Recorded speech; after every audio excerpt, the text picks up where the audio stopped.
The number of pharmacologically active small molecules is estimated at 10 to the 60th. Extend to broader organic space, and that number approaches 10 to the 100th. By comparison, the number of atoms in the observable universe is roughly 10 to the 80th.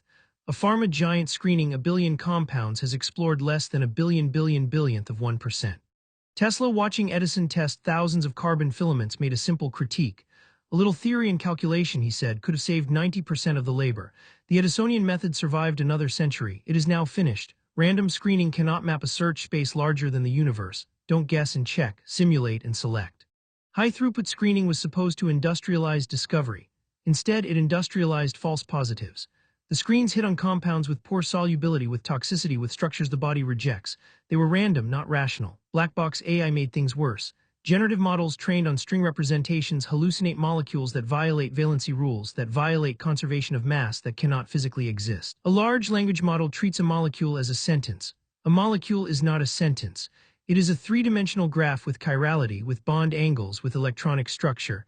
Searching chemical space with a language model is like mapping the Pacific Ocean by dipping a teaspoon at random intervals. The closed-loop discovery system has 4 stages, repeated forever. Design, make, test, analyze. The brain of the loop is active learning and at its core Bayesian optimization. The system holds a probabilistic model of the entire chemical space, typically a Gaussian process. For every candidate molecule it predicts 2 things, a mean, the expected property, and a variance, the uncertainty around that prediction. This uncertainty is the superpower. It tells the system where the map is blank, where it should explore, and where it should exploit a known peak. An acquisition function chooses the next experiment. Upper confidence bound is optimistic, it picks where the ceiling is highest. Expected improvement is conservative, it picks where the gain is most probable. Thompson sampling draws from the posterior and accepts diversity, which lets the system run experiments in parallel batches. But pure Bayesian optimization is not enough. Real labs have layered fidelity. A density functional theory simulation costs cents and takes seconds. A wet lab synthesis costs thousands and takes weeks. Multi-fidelity Bayesian optimization fuses both, letting the system explore cheaply in simulation and only triggering an expensive experiment when the information gained justifies the cost. Around the optimizer sits a hybrid stack. A large language model orchestrates protocols and parses literature. A graph neural network predicts molecular properties from 3-dimensional structure. A physics-informed network enforces conservation of mass and charge, so the system can never propose a molecule that violates thermodynamics. And underneath, the SiLA 2 microservice layer translates every instruction into commands the robot arm can execute. This is no longer theoretical.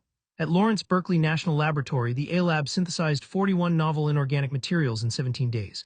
The success rate 71%. The system corrected its own synthesis recipes. When a reaction failed to produce the target phase, the AI analyzed the X-ray diffraction pattern, adjusted the precursor ratios, and retried.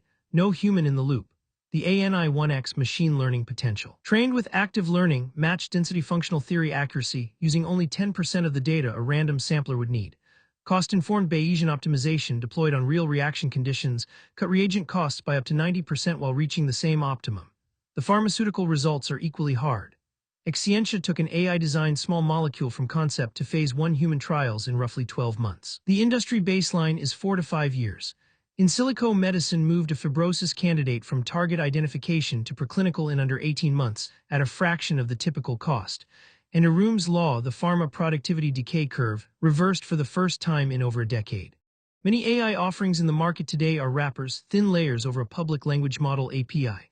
A wrapper cannot enforce conservation of mass. A wrapper cannot drive a liquid handler. A wrapper cannot navigate a search space of 10 to the 100th with Bayesian rigor. The closed-loop lab is a different artifact entirely. It runs 24 hours a day at near 100% utilization against the 30 to 40% of a human-staffed lab. It compounds. Every failed experiment sharpens the next decision boundary. The cost of developing a new drug now stands at $2.23 billion per asset. The lever that moves that number is not pipetting faster. It is predicting smarter. Read the 16-page brief in about 23 minutes. Veriprajna builds the full closed-loop stack, the optimizer, the constraint layer, the hardware drivers. We don't just ship code, we architect the loop. Don't guess and check, simulate and select.